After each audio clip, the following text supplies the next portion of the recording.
এতক্ষণ পর্যন্ত যার জন্যই অধিক আগ্রহ নিয়ে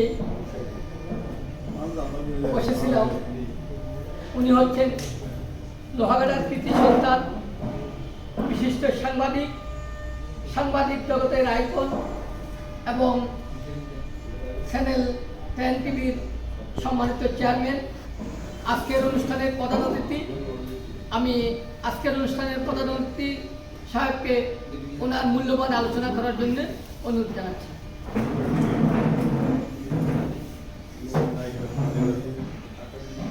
সম্মানিত উপস্থিতি, লোহাগাড়া সাংবাদিক ফেডারেশনের আয়োজিত আজকের মাসিক আলোচনা সভায় আসলে কোনো সিচুয়েশন বা কোনো প্রোগ্রাম ছাড়াই আমাদের রাত্রে আমাদের একটা কোথায় আমাদের বাড়িতে রাত্রে বাড়িতে বসছি প্রায় 12টা 10 দুপুরে বা সরকার আমার সাথে আসলে সাগানো দরকার বলতে আগামী 27 তারিখ জানুয়ারিতে চট্টগ্রাম প্রেস ক্লাবে আমার বর্ষপূর্তি চ্যানেল 10 টিভির বর্ষপূর্তি। এমনি তো আমার কিন্তু সংগঠনের কাপ দেওয়াটা খুব জরুরি, এটা আমার মনে ছিল। আমি হয়তো সবাই দল করবো, কিন্তু আমি যেটা অনার করার আগে যেটা আমি একটু আসতে চাচ্ছিলাম হঠাৎ আসি একটা জমি দিতাম, কিন্তু পারলাম না। আমাকে আগে ভাগে ঘুষ দিল, বলছি দেখি আমি যদি জোগাড় করে লাঞ্চের পরে আসলে আসবো। আসার পরে দেখছি এখানে একজন সবাই আসছেন, খুব ভালো লাগছে। আর এখানে এই সংগঠনের যিনি লোহাগাড়া সাংবাদিক ফেডারেশনের যিনি সম্মানিত সভাপতি, সে আমার হাতে গোটা সাংবাদিক। সে বক্তব্য দিকে অনেক ব্যস্ত ছিল, মানবাধিকারে ব্যস্ত ছিল, কিন্তু সাংবাদিকের উপরে কোনো পেশা নেই। সাংবাদিকতা এমন মহান একটা পেশা। আমরা যে সাংবাদিকতায় কাজ করি, আমাদের গ্রেড কত জানেন আপনারা? অনেকে সরকারি দপ্তরে একটা গ্রেড আছে, রাষ্ট্রপতি কোন গ্রেডে, এবং প্রধানমন্ত্রীর কোন গ্রেডে, মসজিদের ইমাম কোন গ্রেডে, পুলিশ কোন গ্রেডে, সেনাবাহিনী কোন গ্রেডে। আমরা অনেকে গ্রেড সম্বন্ধে বলতে পারি। সাংবাদিকের গ্রেড হচ্ছে চতুর্থ স্তম্ভ, মানে 6 নম্বর স্থানের অধিকারী হচ্ছে সাংবাদিক। আমরা সাংবাদিক দাবি করি, কিন্তু আমরা আসলে বাস্তবতা কাজ করতে পারি না। NEWS সেট-টপ করে নিউজ হয়, তখন যদি হাতে কলমে লিখতে দিই, আপনারা সেট-টপ করে নিউজটা আমাকে প্রিপারেশন করে দেন। এন দিয়ে কী বানাবো, ই দিয়ে কী বানাবো, ডব্লিউ দিয়ে কী বানাবো, এস দিয়ে কী বানাবো, সেটা কি অক্ষরে কাহিনী সেট-টপ কর, কিন্তু কাহিনী সারা বল। এই যে আমরা প্রেস লাগাই, PRESS, এই প্রেসের অক্ষর আমরা অনেকে জানি না।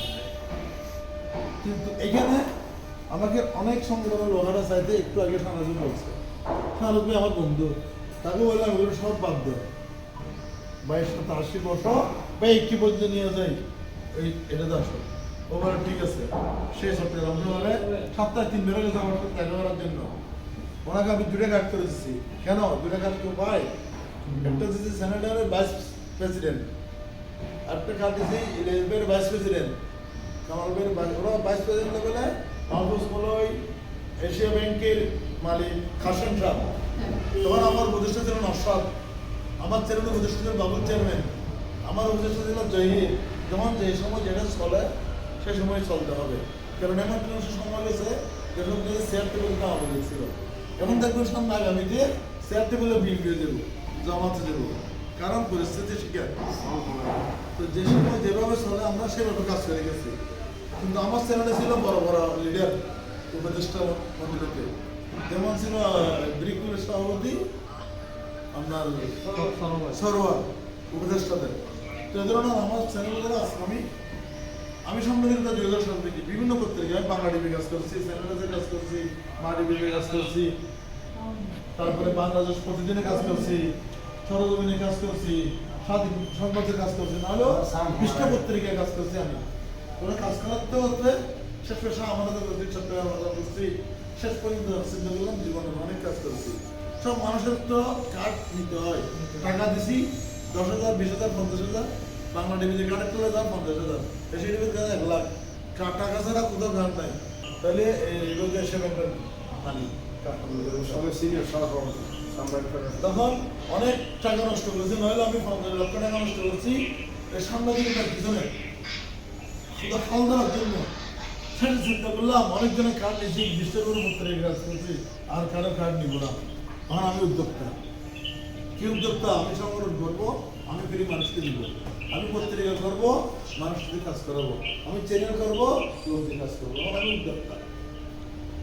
আমি আর কারণ এখন আমাকে অনেক জন লাগে ভালো ভালো সিনে পত্রিকা ভালো লাগে কর্তব্য যাবো, কারণ আমি যখন চট্টগ্রামের কন্ট্যাক্ট ছেড়ে দেওয়ার জন্য 2018 সালে ফেল জমা দিই, আমাদের সরকার আমার কাজ চলে গেছি, কিন্তু আমি ফেল ক্যান্সেল হয়ে গেছে, আবার দিছি ক্যান্সেল হয়ে গেছে, 3 বার দেওয়ার পরে ক্যান্সেল হয়ে গেছে, কিন্তু আমি হাল ছাড়ি নেই। এই সঙ্গে যখন আসছে ডক্টর সরকার, তখন আবার নতুন করে কন্ডিশন দিছে, নতুন করে নীতিমালা দিছে, ওই কন্ডিশনে আবার ফেল দিছি। একটা ফেল রেডি করে মন্ত্রণালয় দেওয়া পর্যন্ত আমার 5 লক্ষ টাকা করতে সময় ঠিক আছে। ওইগুলো রেডি করে 18 সালে এপ্রিল দিয়ে করতে এই 2024 সালে আসি, আল্লাহ রহমত আপনাদের দুবাই আমি নিবন্ধিত হই। দুটো পত্রিকা চ্যানেল আমি বর্তমানে রেজিস্ট্রেড। গতবার তো অনেকগুলো আমার টেলিভিশন চ্যানেল বন্ধ করে দিয়েছিল, তা নষ্টরা জানে আমার সিপ্লাস করে তালা মারি দিয়েছিল।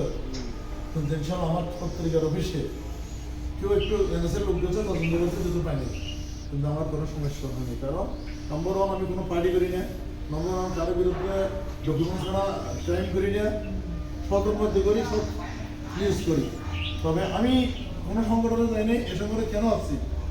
এখানে আমার পত্রিকা চ্যানেলে কাজ করার লোক আছে একাধিক, এখানে আমি আসতে বাধ্য। যদি আমার কাছে বিভাগ, পৃথিবীতে সবচেয়ে বড় আন্দোলন হচ্ছে কি মানুষের বিভাগ, তো বিভাগ যার কাছে নাই তার কাছে কিছু নাই। এই সংগঠনের ভিতরে আমার লোক আছে হইলো 10 জন, যেমন এইখানে আছে অলরেডি 6 জন বোর্ডার, হেলাল, ইলিয়াস ভাই, নামাজ ভাই, প্রেসিডেন্ট, এই আরো যারা আছে, এই যে কথা বলতেছে আপনার কাশেম, তো এই সংগঠনের অধ্যক্ষ আমার লোক আছে কয়জন? মিনিমাম 10 জন। তো আমার সংগঠন যদি নাও যায়, এই সংগঠনের জন্য আমার আর্থিকভাবে ব্যয় করা লাগে, এই সংগঠনের জন্য সর্বোচ্চ সহযোগিতা করা লাগে। আমি শামসুল আলম রানা বললাম সর্বোচ্চ সহযোগিতা আমি করবো। আমার সংগঠনের আর্থিকে এটা কথা দিয়ে গেলাম, যে কোনো সুসময় আমাকে টাকার দরকার নাই, দুঃসময় আমাকে ডাকবেন, রাইতে 2টা 3টা 4টা, আমার জন্য কোনো টাইম নেই। যেগুলো এক সময় এরকম করছি, রেকর্ডও আছে, তখন আমার সংগঠনও ছিল না, তখনও সবার জন্য আমি উপকার করছি, রেকর্ড আছে। কিন্তু আবার কিছু কিছু লোকেরা সাংবাদিকরা মারছি, লোকেরা এটাও জানেন ভালো করে, সাংবাদিকরা আমি সারার সাক্ষী, অনেকেরা মারছিও, এটা নতুন কথা। কিন্তু আমার যেমন মেজাজ গরম তেমন অন্তত ঠান্ডা, কিন্তু অন্য একে আমি কখনো প্রশ্রয় দিই নাই। কিন্তু এখানে যারা আছেন সবগুলো দুনিয়া ব্যক্তি, অ্যাডভোকেট দিলে সব একজন অ্যাডভোকেট একটা টাকা মারিয়ে ওনাকে দূরে পৌঁছতে হবে, শুধু সিনিয়র সভাপতি দিলে না, ওনাকে ইনফিসের সম্পাদক দিতে হবে, কারণ এদের কাজগুলো ওনার করতে হবে। একটু লয়াল আছে, সিনিয়র সভাপতি বাবাবাসী, ওনাকে ইনফিসের সম্পাদক করে একটা পরিচিত হবে। আর তাদের কাছে গেলে পত্রিকা নেই, কোনো কাজ নেই, চ্যানেল নেই, আপনারা আমার সাথে যোগাযোগ করবেন। আমি মানুষের থেকে কাজ নিয়ে অনেক টাকা নিই। আমি একটা কাজ করে দিয়েছিলাম রহায়ালায়, আনাজ ভাই, কামাল ভাই, ইলিয়াস ভাই, কিন্তু আমি প্রত্যেকটা গাড়ি 10,000 20,000 টাকা নিই। কেন নি? আমার রেস্টুরেন্ট নেই, রেস্টুরেন্ট ছাড়া বলুন কেন নিচ্ছি? আমি ফেমাস আছে, কারণ আমার নিউজ সিনেমার চ্যানেল আমার সিরিজে টাকা দিতে আমাকে দেখত। কিন্তু এখন আমি আরো কঠিন হয়েছি, আমার মোটামুটি এমন স্যার আর কার্ডে দিন, এমন যদি আমার পছন্দ না হয়, প্রফেশনাল সাংবাদিক যদি না হয়, কার্ড দিন। যদি আজাদিতে একটা লোক আছে, আমি তাকে বেতনও দিব, কার্ডে ফ্রি দিব। পূর্ব দেশের থেকে লোক আছে, তাকে বেতনও দিব, কার্ডে ফ্রি দিব। একটা নতুন লোক যদি আমি কার্ডটি লেসেন করে দিলাম, তাকে তো আমার কি আমার টাকা দশ দিল, আমি বলতে পারবো, সেটা কাজ করতে পারবো না। সুতরাং নতুন লোকেরা তোমার আমি কার্ড দিই না, কিন্তু এই সংগঠনের জন্য প্রত্যেকটা সদস্য যাদের নাই, সবাই আমি কি করে দিব, যাদের কাজ নেই আমি কাজ করে দিব, সদস্য করে দিব, কেউ পত্রিকা দিব, কেউ চ্যানেলে দিব। এছাড়া যে কোনো সমস্যা নেই। তাছাড়া যে কোনো বিপদের সময় আমাকে আপনারা স্মরণ করবেন, আমি আপনার আর্থিকভাবে হোক, যে কোনো থানায় গেছে ও সেটা কথা বলার সুযোগ নেই, আশা করি আমি কল দিবেন, আমি ডিসি বলে দিয়েছি, ডিসি সরাসরি কল করে আপনাদের কথা বলার মতো ইনশাল্লাহ ভাই যে কথাটা রাখি। বাবু এবং এই সংগঠনের জন্য এবং আজকে আমাদের লক্ষ্যমত অনুপস্থিত আমি এটা আগামী বোর্ডের জন্য দিয়ে আপনাদেরকে আমি আশা করবো সকল সদস্যরা আগামী প্রোগ্রামের জন্য আমি সভাপতি প্রেসিডেন্ট সেক্রেটারি বিষয়ে বলছি আগামী প্রোগ্রামের জন্য আমি সকল সদস্যদেরকে উপস্থিতি পাই ওই দিন আমি একটা সারপ্রাইজ দিব সবার জন্য সংগঠনের জন্য আমি একটা সারপ্রাইজ দিব সকল সদস্যগুলো রাখবেন আর প্রত্যেকটা সদস্য যাদের কাম নেই আমার সাথে বসাবেন আমি সব ব্যবস্থা করে দিব এবং আইডি কার্ড যেভাবে কি করা লাগে আইডি কার্ড লোগো সংগঠন ইত্যাদি সবগুলো আমার অফিস থেকে আমি নিয়ন্ত্রণ করাবো আপনারা আমার অফিসটা সেটা একাডেমি অফিস হিসেবে ব্যবহার করবেন আমি ওই 300টা নোট দিই আমি একতলা ধরতে পারবো একতলা ধরতে পারবো আমি যদি 500টা ফাউন্ডেশন খেলা করি তাহলে আমি 5তলা মধ্যে প্রায় সুযোগ থাকবে যদি আমাদের ফাউন্ডেশনও না থাকে তাহলে আমরা শুধু এখানে অফিস করলে লোহানে অফিস থাকলে ফাউন্ডেশন দামি নেওয়া হয় সংগঠন দামি নেওয়া হয় চট্টগ্রাম একটা অফিস কারণ চট্টগ্রাম অফিসটা মানে একটা ফাউন্ডেশন তৈরি করবে আমাদের কারো ব্যক্তি চট্টগ্রাম